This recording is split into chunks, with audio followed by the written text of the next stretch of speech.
Sometimes your hikes don't go as planned, especially in New Zealand. On this occasion, that is exactly what happened.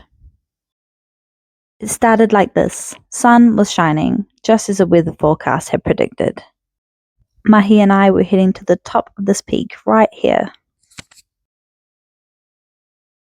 The views were stunning, as always.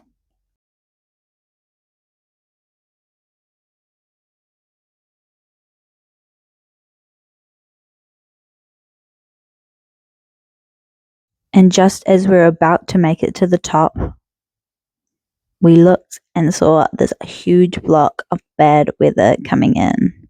Not what we had predicted. And this is where we decided we were going to turn back. With the end so close, we decided it's not worth the risk.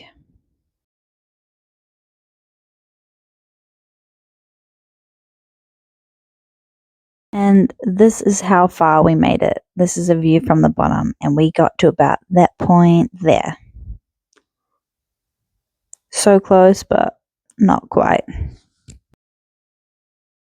Maybe next time.